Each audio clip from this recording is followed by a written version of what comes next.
नमस्कार। मैं स्वागत करती हूँ आपका अपने चैनल पर। आज हम चर्चा करेंगे मेष लग्न के अंदर आप मूंगा को धारण कर सकते हैं या नहीं। अगर आप मेष लग्न के हैं तो क्या आपके लिए मूंगा रत्न धारण करना ठीक होगा या नहीं, और क्या इफ़ेक्ट्स देखने को मिलेंगे। तो मैं आपको बता दूं, मैं लग्न कुंडली की बात कर रही हूँ।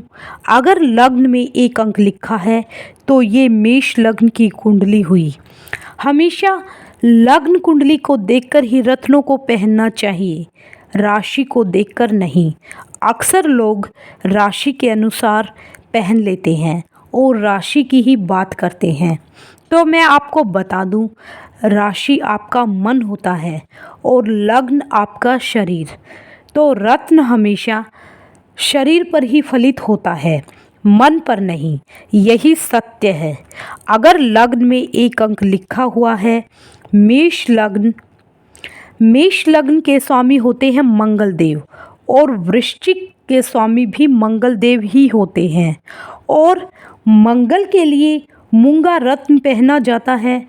तो अगर आपका मेष लग्न है तो आप मूंगा रत्न पहनना आपके लिए लाभदायक होगा, राजयोग कारक होगा, फायदा देगा।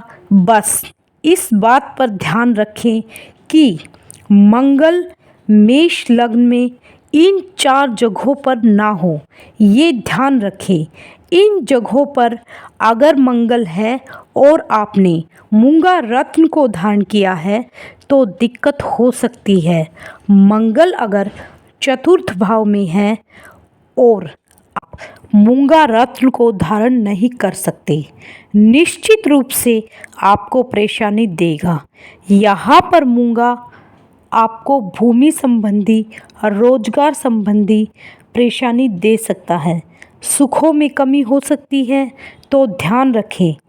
छठे भाव में अगर मंगल है तो भी आप मूंगा को धारण ना करें, निश्चित रूप से आपके रोगों को बढ़ा देगा, परेशानियों को बढ़ा देगा।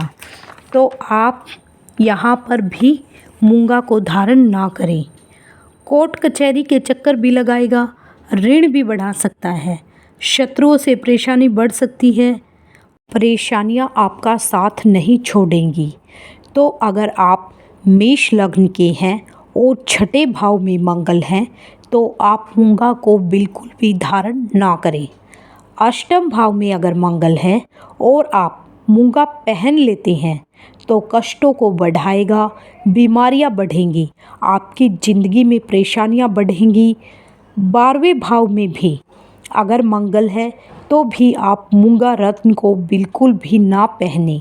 यहाँ पर भी मूंगा आपको परेशानियाँ देगा। तो इन चारों जगहों पर अगर मंगल है कुंडली में और आप मेष लग्न के हैं तो आप मूंगा रत्न को बिल्कुल भी धारण ना करें। अब बात करते हैं मेष लग्न वाले मूंगा धारण कब कर सकते हैं। अगर मंगल प्रथम भाव में है तो रोचक योग हुआ, और मंगल दसम भाव में है तो बहुत ही बढ़िया। फिर भी आप मूंगा जरूर धारण करें। अगर अंश बल से मंगल कमज़ोर है तो मूंगा अच्छा फल देगा। साथ ही साथ मंगल अगर पंचम भाव में है तो भी राजयोग कारक है। मंगल अगर नवम भाव में है तो भी राजयोग कारक है, क्योंकि मंगल अग्नि तत्व के हैं।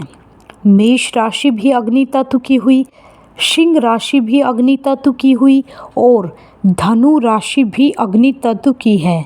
और यहाँ पर अगर मंगल आकर बैठ जाए या मित्र राशि में मंगल बैठ जाता है तो निश्चित रूप से राजयोग कारक है। और दसम या प्रथम भाव में मंगल है तो ये सबसे अच्छा है।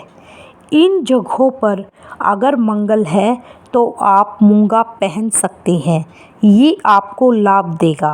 और इसके अतिरिक्त एकादश में मंगल है तो पहनिए। धन भाव में भी पहन सकते हैं। सप्तम भाव में भी अगर मंगल है तो विचार करके ही पहन सकते हैं, क्योंकि यहाँ पर शुक्र की राशि होती है, तो विचार करके ही मूंगा रत्न को धारण करना चाहिए। प्रथम, चतुर्थ, सप्तम, अष्टम और द्वादश भाव में अगर मंगल है तो ये मांगलिक योग कहा जाता है। अब बात करते हैं तीसरे भाव की।